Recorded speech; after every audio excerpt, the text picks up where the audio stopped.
The following is a production of DallasCowboys.com and the Dallas Cowboys Football Club. How about them Cowboys? Yeah! Go Cowboys! Let's go, baby! Are you ready for a break? Yes, Are you ready for a break? absolutely. Ready for a break?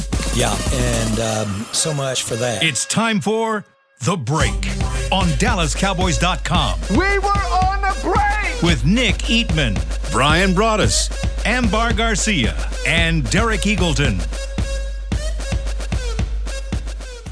Hey guys, welcome back to another episode of The Break. Derek is not currently here, but he might join us later. In the meantime, we have Brian and Nick here to talk some Cowboys and some more, a little bit more OBJ. Do we have to? A little bit, yes. Yeah. We won't take the whole segment or anything like that, but because some of the players did speak to the media yesterday, it was brought up to them. You know, you had Micah Parsons making comments, taking it to Twitter even. You had Ezekiel Elliott mentioning him as well. So I wanted to ask you guys your opinion on this. When you have players like those kind of voicing their opinion and their want and, you know, putting it out there like, we want him to come play with us, come win game with us and all that, what does that mean? I mean, Yeah. how are you interpreting this kinds of comments? I think their desire and want for this guy to join their team is obviously way greater than any kind of hurt feelings that might happen with a wide receiver here or here or here, that you're basically saying, we need to get better, and this guy can help us, and if it hurts your feelings, sorry, get open. Mm-hmm. I mean, that's basically kind of... Yeah, no, and today you're going to get CeeDee Lamb, which will be interesting, and you're going to get Dak to talk as well. Yeah. And now it's every day there seems like a different level of recruitment going on. Right. And I even wore my LSU shirt today to recruit Odell here, and also to antagonize Yeah, I was Nick. wondering, that's No. really not all Trust me, what it is. my dreams have died in Fayetteville before, so I know what's about to happen this weekend in Arkansas and LSU. Yeah, But we'll see. the thing with recruiting, I think it's so important that, especially with the player, and I was talking with a team that had Odell Beckham on their squad, and the number one thing I said, what about this guy? I go, what I remember about Odell Beckham at LSU is how hard you have to recruit. How hard do you have to? He wants to feel loved and coddled and cared for. And the guy goes, you got him right. It ain't always about the money with this guy. Yeah. He wants to feel like he has a chance to win, and he wants everybody to love him and embrace him. And that's big. And I think we've seen it, whether it's Jerry Jones, Stephen Jones, Will McClay, Mike McCarthy, somebody in social media, whoever for the Dallas Cowboys, they've got this approach that this is how it's probably going to have to come down. It's probably going to have to come down to Mike McCarthy talking about him. Check. Jerry Jones talking about him. Check. Ezekiel Elliott talking about him. Check. Dak Prescott today talking about him. Check. We'll see about that. Check. I'm curious about that one. The Dak Prescott check. Dak is a very political-minded guy. And what's so funny is every time I hear Dak, and we got him to admit this on 105.3 The Fan, we made up a fictional team, Team X. And Eric Chiafalo asked Dak the question, Dak, tell me about Team X. Team X is always ready to play. You watch Team X on film because it's sometimes quarterback speak. Mm-hmm. They get into a mode. Dragons. Yeah, they just kind of get into that. But if you have a very political guy, now I have a feeling today you're going to hear Dak talk about he's very happy with the receivers they have. He'll start there. He'll start there, and and then they'll push on, and he'll go, listen, Odell Beckham is this. He's been a great player in this league for a long time. You'll get that mode. But whether this team has talked about it or not, they've done a good job of at least laying the groundwork to potentially go out and recruit this. I think they're still 2 weeks away from doing this, though, myself. It felt like, everything short of a commercial that says, Odell Beckham will make plays and this and that. I'm Micah Parsons. I endorse this. I'm just ready like for a campaigns. I'm ready. I'm ready for you guys here at DallasCowboys.com, who has one of the best social media departments. Well, and by the way, a happy birthday to Shannon Gross. That's right. Today, and right. it was a big part of what we used to do here. Not just any, but Sean Lee. Yeah. See, that's what I mean. To me, that's where. Sean Lee birthday, not Sean Lee's birthday. A Sean Lee birthday. Oh, 50 years old. Yeah. Right, there you go. But the thing about it is, I'm ready for DallasCowboys.com to fire that video that you get, and it's all of a sudden the recruiting video, and you're like, okay, they're on board. Here we go. We got this big department rolling it out there now. I could see highlights with Odell coming on the field. Not all highlights. Crowd and, no, I mean, not him catching the ball on you. But but that kind of, I'm expecting that next. I'm expecting Miss Jones assume, like, in step 2 weeks, if so, that you start hearing more about it of actually, they're coming close. Well, it's about the physicals. Yeah. It's going to be about the physical. And I think it's 2 weeks because I think he's still doing some medical things. I think there's some medical, maybe he's getting himself in order. We had people say he's ready, Jay Glazer. We've had people like Ian Rappaport. He's not going to be ready till December. Mm-hmm. It's somewhere in between. It's somewhere in between that. And the thing that I've been asking trainers, doctors about this situation, it's like I've gone, well, what do you think? Well, I can't tell you what I think. I know everybody wants to sign this guy, but I can't tell you what to think. I haven't seen his knee. That's the thing. Doctors and trainers are like, hey, it'd be nice if we can pull on that knee, move it around a little bit, see him run a little bit. Maybe we can kind of figure some things out. But until you start to see, I think he's going to kind of let the dust settle on some of these teams. And then he's going to make a determination where he would like to go. But I give Dallas credit, for at least showing early interest with the way that they're doing some recruiting of Odell Beckham. Yeah, I mean, you can say, well, why are we still talking about this and all that? And the reason why is because they're still talking about it. Mm-hmm. Yeah. Jerry's talking about it. McCarthy talked about it. McCarthy, a guy that doesn't even want to show you numbers on the practice uniforms in August, but we'll talk about this and say this is future conversations. I mean, and then like you said, so it'll be interesting to see today what CD says and also what Dak says, but they're still talking about it. And to me, it took a turn yesterday because you hear, you mentioned Jerry Jones, Mike McCarthy. You hear those comments. Okay, yes, Odell, that's great. Yes, you want to sign him here. But then for me, listening Zeke, listening Micah say those, it just it hypes you up even more. And you're like, okay, when are we signing these papers? But so it changes the dynamic, and like you said, it's gonna be interesting to see what Dak says today. He's gonna give the right answer and everything like that. But also knowing the rest of the wide receivers having to hear these, damn, we're not good enough. I mean, that's what it really is. We're not. Well, at least these guys aren't now. in Green Bay where their quarterback talks about him not being good every day, and he's honest about it. Aaron Rodgers stands up there and says, well, "This is not my fault. This is not my fault. These receivers obviously need, they need this and need that, and they need less plays of this, and so, this is one of those moves where, in baseball, and we all understand." And you get into the pennant race, and you're like, "Give me that one more. Make that one more deal. And this deal could absolutely work for the Cowboys. It could absolutely work to go get a wide receiver that will go get that football. That he's proven that. Just go back and watch him play for the Rams in the final month of the season last year, and then watch him through the playoffs. If he doesn't hurt his knee, he's going to have 200 yards in that game. Yeah, catching the ball. That's what this guy can do for you. And maybe, that's your hope. We always talk about hopium around here. That's your hope that player, if you get an opportunity, shows up for you at some point in time in the season and kind of drive you through some of these games down the stretch. And also, you look at it from a fan's perspective of, hey, let's go for this. Let's try to win this thing. Yeah. Let's, the opportunity's there. The NFC is not that strong. The best team in the division and the conference right now is a team that and could have could have beaten on the road with a backup quarterback. So I think, you push your chips in here. If it doesn't work, it doesn't work. But you come back and say, what did we do this year? Well, we had a pretty good, talented team. We let some guys go in free agency, but we also signed Peters when Tyron Smith went down. We signed Anthony Barr. We signed, if that happens, Odell Beckham. We went for it. And that's all. I think that from a fan's perspective, that's all they really want is like, let's go for it. You know, we always talk about next year and all that, and you still have to look at next year. But let's go for this. Everyone deserves it. This team deserves it. This fan base deserves it. The DallasCowboys.com deserves it. I mean, we deserve it. Let's go for it. Let's go for it.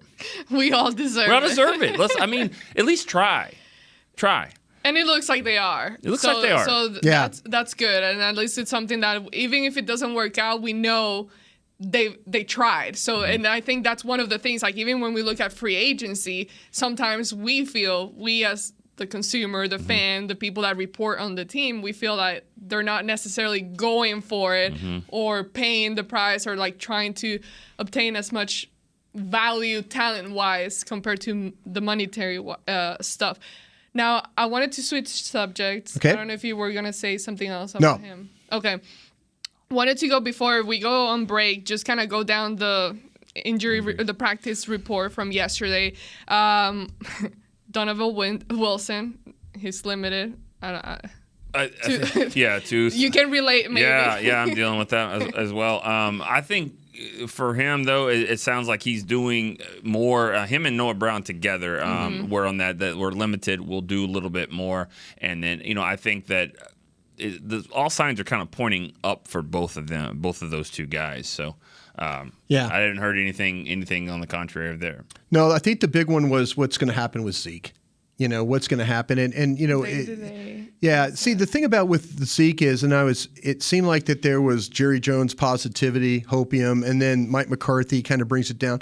I think Zeke is really honest about where he is. I think he is. I mean, Zeke is one of those guys.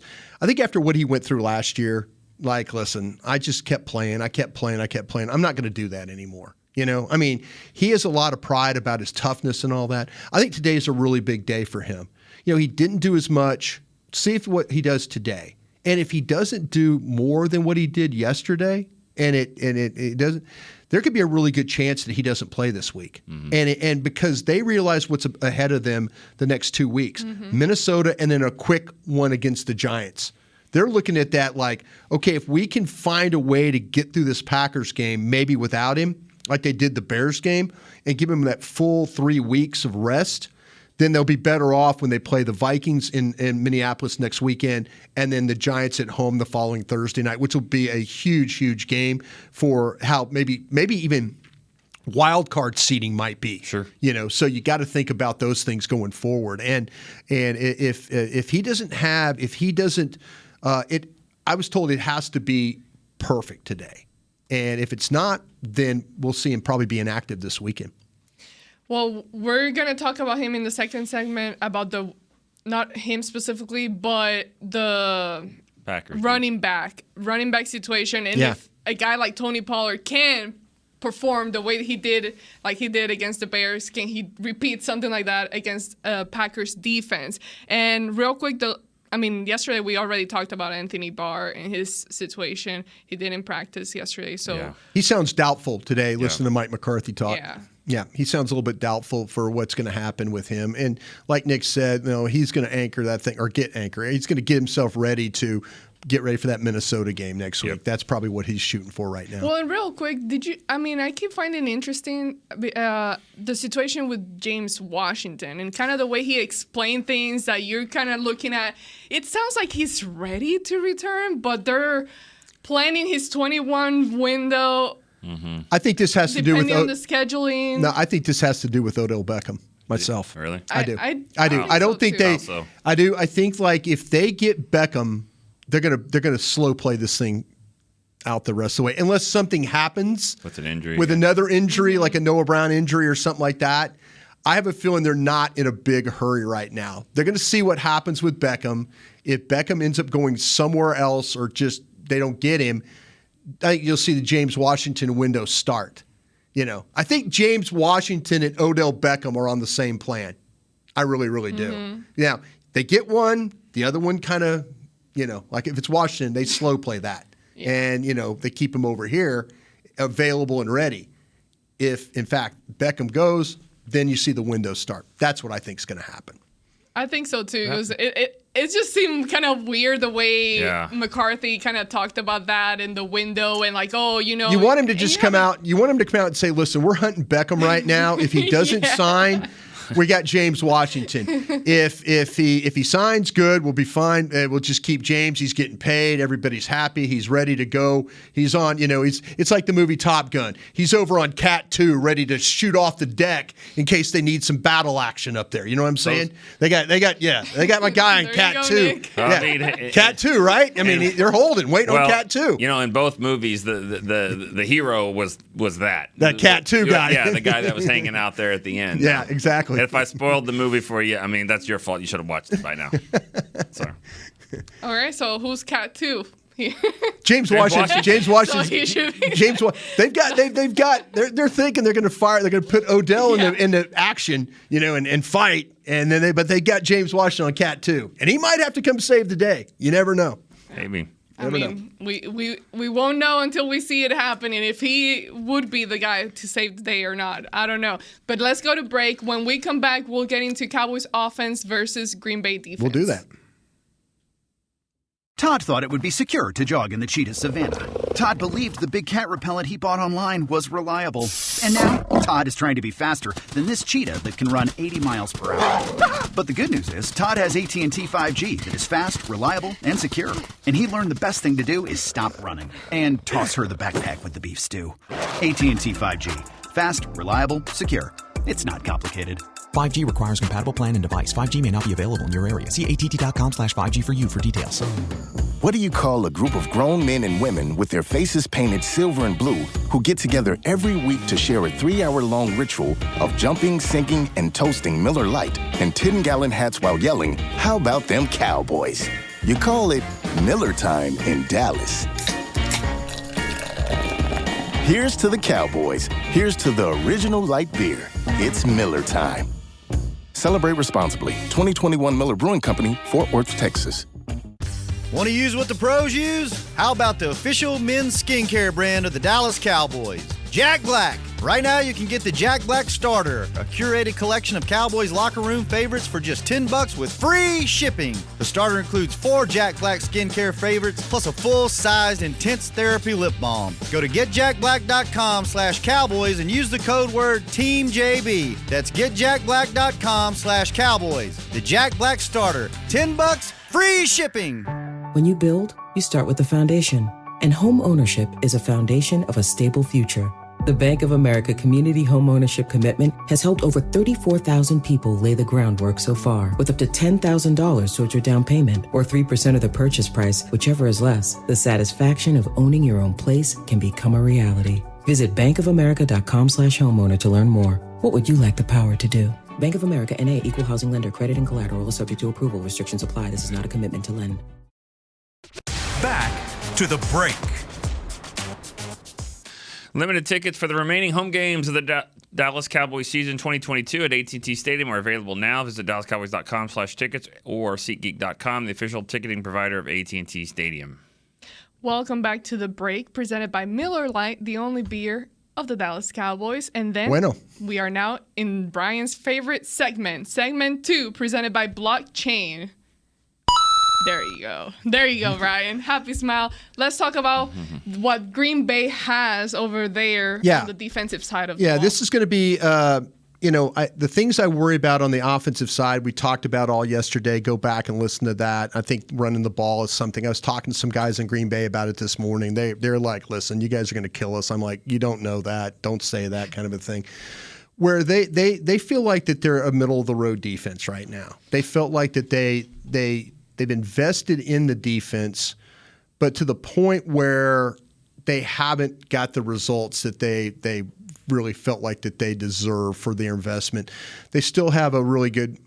I think losing I think losing Gary, their defensive end, I think really hurts them. Rashad Gary, he's number 52. He was their best pass rusher.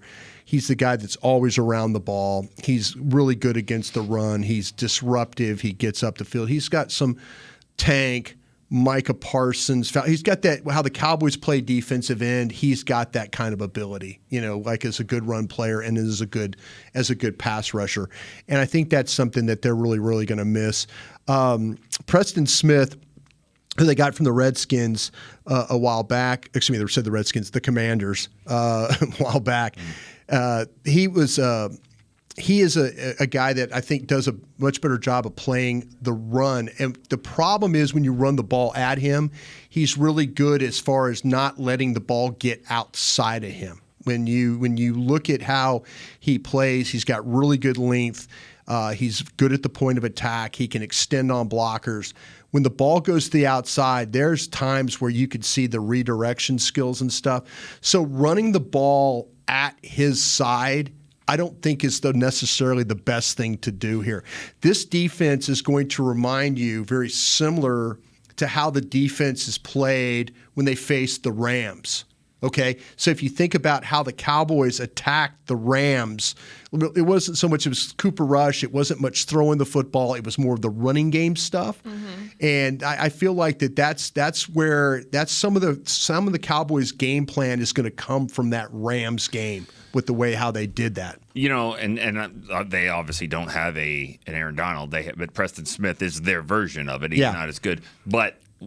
Kenny Clark is good inside as a defensive tackle for them. That's something you have to kind of think about. Him and Jaron Reed. When I think of the Rams, too, I also think of they have a guy that really can lock down your number one and corner and Jalen Ramsey. Yeah. The Packers have somebody like that. Alexander. Yeah, Jar Alexander. It can do that. Now, the thing about it is, though, if you look at Joe Barry, the defensive coordinator for the Packers, Joe is not a big travel guy because Joe, he comes from the Rod Marinelli system of defense. Mm. And so he's kind of morphed into some 3-4 stuff away from the 4-3, but he's kind of, he's trying to match personnel or match his scheme with the personnel that he has. Forever, Dom Capers was part of they were 3-4 scheme. And so they have that personnel and they're trying to kind of morph into more of a 4-3, but he doesn't believe in traveling because he feels like when you take a traveler, whether it's Alexander and say they move Lamb, say they just walk Lamb all across, the minute he crosses the center, then all of a sudden everybody else's responsibilities change. Joe Barry, Rod Marinelli, these guys have always believed that keep everybody the same, and that way nobody has to make adjustments on the fly. So you'll see Alexander, he will play different size, but it's not one of those things where it's like star coverage that they're going to walk him with CeeDee Lamb the whole time, I don't believe. And that being said, and I know I say this a lot, but I don't think you can reiterate it enough. That's why Anthony Brown should get a lot more credit than he gets because it is tough. And when Trayvon is traveling, so is Anthony Brown. He's traveling as well, and he's making changes in the corners when Jordan Lewis or now it's Bland or whoever, And so I think you got to give the whole secondary some praise for that. Yes, give praise to Diggs for being good enough to actually take their number one, but technique and side of the field and all that matters. And for Anthony Brown and those guys to flip around like that, I think they should be applauded for that as well. Yeah, you make a great point there with that. In the secondary, like I say, I'd stay away from Alexander is what I would try to do. He's one of these guys that when you watch him play, if the ball is going to his side, say you have a route combination to his side where the routes are working there, he will drop coverage to go take another guy. I mean, he will almost like he's reading, like he's gambling that, okay, I see where you're going to throw this football. I see how the route combination is going to develop. And then he will just fire off his guy and then like undercut a route. Say there's a route, 2 routes to one side, he'll leave his guy to go help the other guy and then try and make a play on the ball. So you have to Dak can't sit there and think, okay, I've got to throw, and it's open. He has to understand that if you do go to that side, and maybe the Cowboys with the game plan, you try and keep things away from Alexander's side so he can't come over and help. That's Jalen Tolbert for me. Yeah. If he's going to stay over there, I'm just going to throw Tolbert and then Turpin, just let him run down the field a couple times. Just keep, anything to keep away from Alexander. Now, I'll say this about this secondary, though. They're a group, though, that I don't think they tackle. Alexander tackles well, but when you talk about Amos, the safety, and Savage, the safety, there have been times where running the ball at them, and they've been the one guy in the hole to make the play, and they've missed tackles. So if you're Pollard, if it's Pollard or Zeke gets the opportunity in this game, there could be some missed tackles at the point of attack and then turn into some big plays because these safeties don't tackle particularly well. If you're going to attack a guy on this thing, I mentioned Rasul Douglas. He's a guy that I feel like that people pick on him a little bit more because of what goes on with Alexander and stuff. He's number 29. So if you see the Cowboys kind of firing the ball his direction, there's a reason for that. Because I feel like that between him, Eric Stokes, and Alexander, he's the weak link of that secondary. And then I mentioned the tackling with Amos and Savage. I don't think is up to the standards that we've seen here with the Cowboys, with the way that Kearse and Wilson and those guys tackle around the line of scrimmage. So let's cut the offense, Cowboys offense, into two parts. One, the running game, and then the passing game. Starting off with the running game. Looking at what you got, and we know Zeke is day-to-day, if you were the Cowboys, how would you prepare the running game for this weekend? Do you play Zeke? Let's say he's kind of okay to go and get in there, or do you stick to kind of what you did against the Bears? I think to me, and after today, we'll know. Friday, we come on and start talking about what we think about the game. I think tomorrow we'll have an idea of what direction that they're going to go. If it's a Pollard Davis ticket for this week, I think that's they proved against the Bears that they can do that. I don't think there's any huge just drop off there. I think the physicality.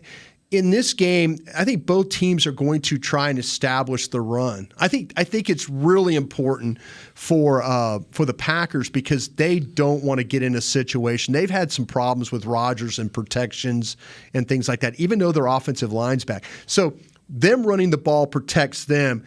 Dallas running the ball, I think, protects them as well. But I think Dallas can be more balanced in this game than have to say, okay, they're really bad playing run defense. Just go run the ball as much as you can. We've seen some games, Detroit, people like that. They're really bad on the run defense. Just run it at them, you'll be fine. I think Dallas can be balanced in this game, but I think if it turns into, like I said, if it turns into Pollard and your rookie running back Malik Davis having to play, I think they could be okay in this game. I really do. And as far as the wide receiver group, Nick, we know we're still talking about it, and we know Noah Brown's still banged up. He's limited. Yeah. We don't know his status for this weekend yet. But as far as the group as a whole, do you feel they can carry over what they did against the Bears, or is this going to be a challenge? I think it's a challenge, and I think they were light in that game against the Bears. They did a nice job. I mean, the CD and Gallup, they both made plays, and Tolbert was kind of running around, didn't do a whole lot there. Turpin, we didn't see a lot out of him. He was the fourth receiver. They had to put C.J. Goodwin in a situation where and I'm sure he's practicing some receiver as well as an emergency guy. So I think they would love to have Noah Brown back if he can make it back for this game. But if not, it is a challenge. Where they kind of offset that is with the tight ends. Yes. With the 13, 14 personnel, McEwen out there a lot. I guess he's on the roster now, so they don't have to call up anybody. So that's how they're going to play it, and I think that affects their running game, passing game. It works because Hendershot and Ferguson are both athletic tight ends where they can do some things with that. They can stay in and block and not be in bad, in harm's way. They also can go out and win routes. So that's what the advantage of a 13 personnel does. Absolutely, if you can do both. Absolutely, and to me, with if it turns into, and I don't think the wind is going to be a factor in this game, but we've talked about the field conditions. We've talked about, okay, is it going to be one of those things? Get people going one way, take the ball back the other way. The Cowboys have done a great job of those simple little passes, whether it's to Schultz, Hendershot, whoever, they found a way with the boots, the waggles, especially if they get the run game going in this thing. And all of a sudden, Green Bay's having to sell out to stop the run, and then you get a tight end coming across, and it's just an easy, simple throw. So I think the tight ends are going to be big factor in this game. It might not be because, like say, I think their best player on defense is their corner, Alexander. So I'm doing everything I can to stay away from him. But if it means I can have to put Savage and Amos and these linebackers and these guys in coverage on these tight ends and it's simple throws for Dak, I think I'm doing that all day long if they're going to give it to me. All right, let's take our final break. When we come back, we're going to kind of summarize the weak areas for this game, and then the strongest part where the Cowboys offense can really take advantage, as well as speak about this new environment that the Cowboys haven't played in yet this year. The season is finally here. For months, we've been gearing up to win. Now it's time for the team that performs on any field, United Ag and Turf. With John Deere Zero Turns for mowing, compact tractors for loading, mini excavators for digging, Gator utility vehicles for hauling, implements for grading, hay tools for baling. United Ag and Turf, for winning. The official Ag and Turf equipment supplier of the Dallas Cowboys. Visit UnitedAgAndTurf.com for more. Todd thought it would be secure to jog in the cheetah savanna. Todd believed the big cat repellent he bought online was reliable. And now, Todd is trying to be faster than this cheetah that can run 80 miles per hour. But the good news is, Todd has AT&T 5G that is fast, reliable, and secure. And he learned the best thing to do is stop running and toss her the backpack with the beef stew. AT&T 5G. Fast, reliable, secure. It's not complicated. 5G requires compatible plan and device. 5G may not be available in your area. See att.com/5G for you for details. This sweet! Did you get to work on time? Yeah, but I just realized it's Sunday. Little Sweet says head on home. Dr. Pepper's on its way. So sweet, unique. Baby, there's nothing better. I bet you've probably done something that deserves a Dr. Pepper. Did you invest your nest egg in an NFT? Yeah, and I don't even know what that is. It's a non-fungible token. Everyone's done something that deserves a Dr. Pepper. When you build, you start with the foundation. And home ownership is a foundation of a stable future.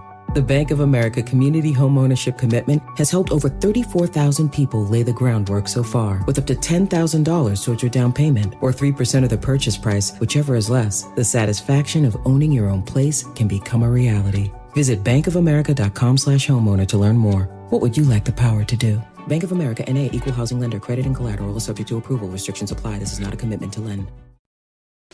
Back to the break. A new groundbreaking collection is brought to you by Dak Prescott, Jordan Brand, and the Dallas Cowboys, fusing sneaker culture with football, making this collection the first of its kind. Come grab your favorite style at the nearest pro shop or log on to shop.dallascowboys.com, a Fanatics experience. Welcome back to the third segment of the break, final segment. And I wanted to talk about the environment. This is something, that it's a completely different environment than what the Cowboys have faced this year so far. We're headed into cold weather now. The climate is starting to change, and we haven't seen this team, and we know how that affects. And I think about players like Zeke, for example. Players are struggling with a certain type of injury. When you talk about them possibly playing in this game, we know how that cold weather kind of gives you a different kind of pain in those types of injuries. So just wanted to ask you, are there any types of concern that you expect from the Cowboys side of them dealing or struggling with? I'm looking at the weather right now, and it's just like, thanks. I mean, it's 70 degrees right now in Green Bay, and tomorrow the high is 52. And then Saturday, the high is 37. And Sunday, the high is 37. So today's the high is 73. That's a big drop. So we appreciate it. Thanks for doing that for us so we can get the experience. But I will say this. It's not like from a practice standpoint, it's not like, well, the Packers are used to it. They should be used to it in the last few years, but they're not going to be used to it like right now. I mean, they haven't been practicing, and it's 70 degrees. It's probably 70 degrees here. Yeah, they're practicing. I'm probably practicing outside. And Yeah. so, with that, I think that's kind of one of those things that they're probably enjoying it, because I remember living up there for 5 years. Around Halloween, it started to snow. That's when it started to get kind of crazy cold. I just don't think the cold will be a factor. I think it'll be interesting when you guys get there when we talk to Christy Scales in the pregame and when she's on the field and the wind direction. And that stadium's changed a lot since they've built it up. It's the bowl that, when I first started there in 92, it was a bowl. And then they put up they started put up the press box and then the sky boxes, and then they closed it in. And so the wind, maybe not as much as a factor.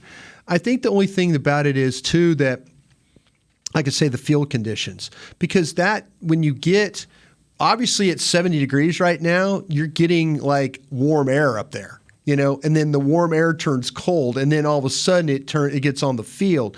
And when you play these 325 games, there are night games, you'll be able to see the field. It's not like ice, but it's a sheen to it. And if you don't have the right shoes, it's a problem. I mean, you will see I guarantee you in this game, there'll be somebody that runs a route and falls, and it might be an interception, or it might be a tip ball, or it might be a key play that gets you off the field on third down because somebody fell down. And that's the thing about with when you play in Green Bay this time of year, is that it's not to the point, it's not that bitter cold. When you get late in the season after Christmas, that's when it turns into you're dealing with a 19-degree day or a 20-degree day or something like that. If you've listened to McCarthy's press conferences, he's talked about cleats about five or six times. Like, if anybody has an issue like that, wearing the wrong shoes and all that, that's on them because they have been prepared for this. He knows what this stadium, obviously, and the grass is like. And I think of a guy like Turpin, who wants to play fast, wants to be, he actually, if you go back and look at that, I know you did, that opening kickoff against the Eagles. Right. It's probably a touchdown. Yeah. He trips. Yeah. Now that's big, thick grass. He's maybe not used to playing in. He saw something. He made a cut, and he did it later in the game, too, that they got a big run. But that might have been to the house to start that game. How different could that have been? But he tripped up and whatever. And so sometimes it's footing, and McCarthy's I think he's doing a good job of letting them know, just the other things that you have to deal with in a game like this. Is 2014 is the playoff game the last time they've been up there? Oh, no, Dak won in 16. Dak won in 16. Yeah, so I was thinking, because when we went up there in 14 for that playoff game, the field was completely and it was a really warm day. The temperature was like in the high 20s for that time of year. Yeah, let's clarify what a warm day is. Well, for Lambeau Field, Lambeau Field, a playoff game, because I remember watching the game from the field, but the field was chopped up. Yeah, but of your 12 layers that you had on, I had way too many layers. You couldn't have been moved around like that day. Like, you were so layered up. I was so layered up, but it was for that time of year, it was an unusually warm day. It wasn't too bad. It was not one of those brutal days it wasn't like that day in Chicago that we endured, that night game in Chicago that we endured that one time. Yeah. But I think now for this time, you catch your break. Let's see what the wind is. Just note the field, and I think Mike McCarthy's on that. I think that's the good thing, and I think that helps. And maybe it might be a situation, too, where you might be worried about Zeke and stuff like that with the knee. Do you want him running on that turf that tends to be a little slippery on those 325 games? Now, to summarize and going back to the conversations we were having in the second segment, you'd mentioned a lot of their players and kind of the guys that struggled, the guys are the most talented ones on that group. If you were to look at this matchup, and I start with you, Nick, which would be the area that the Cowboys can take the most advantage? To me, I think that they're gonna. I think their strength is going to be running the football, and I think running to the outside, outside in. But Pollard, I think they found something there. I don't think this is just something like, Zeke was out, Pollard had a big game. I think they're kind of seeing some a little bit, and whether they want to admit it or not, I do think it's a situation where Pollard deserves more carries. He deserves some inside runs as well, because he can break from the outside. But I think him on the outside is going to be big. But I think just running the ball. If Zeke doesn't play, I think Malik Davis could have some success. No, Nick's right about this. This team, when you play a 3-4 front, we always talk about the two gaps where you extend and look for the ball and stuff like that.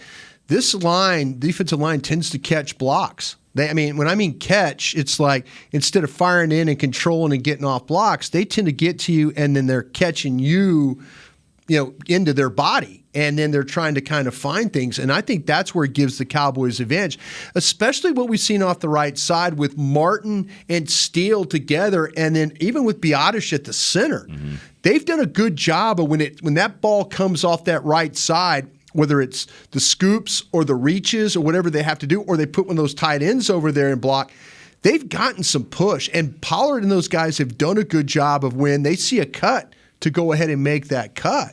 So I think Nick's right. I think running the ball would be a good thing against these guys. And going with that, with the way they play defense, do you think this is a scenario where you could see Dak running the ball somewhat, kind of similar to what we saw a couple of weeks ago, but him kind of relying, using his legs a little more?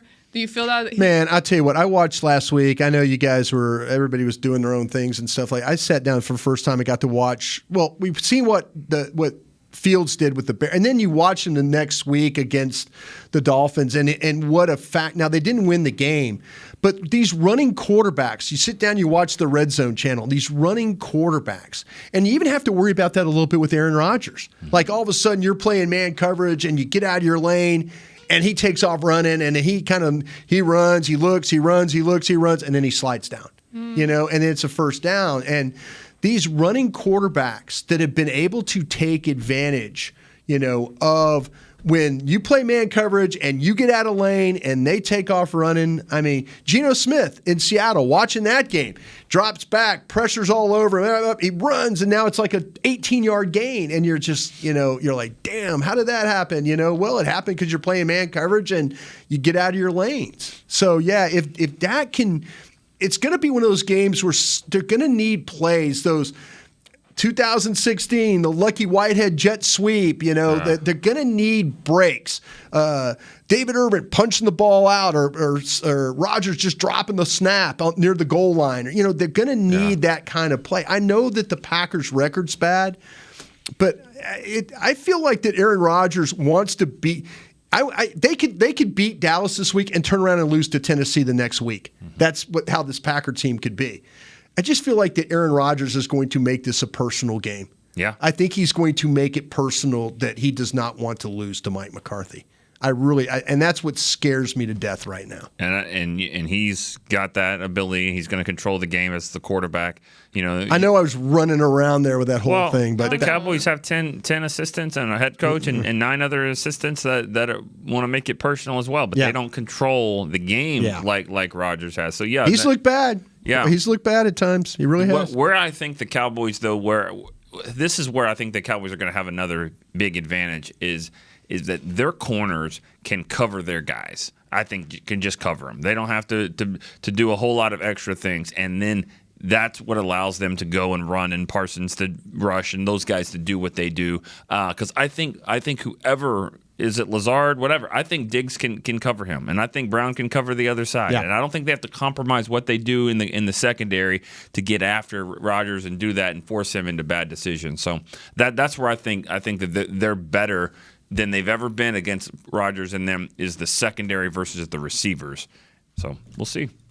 It'll be interesting. The one thing that I have on my mind, listening to, you talking about their offense, you talking about their defense, there's nothing, I think this is a game that the Cowboys can definitely win, but the only area that kind of concerns me a little bit are penalties and how that can affect, we've seen it in the past a long time ago, but just kind of that area of if it goes the wrong way for the Cowboys, you can easily just lose that game. Oh no, we've Cowboy fans know all good and well about referees at Lambeau Field.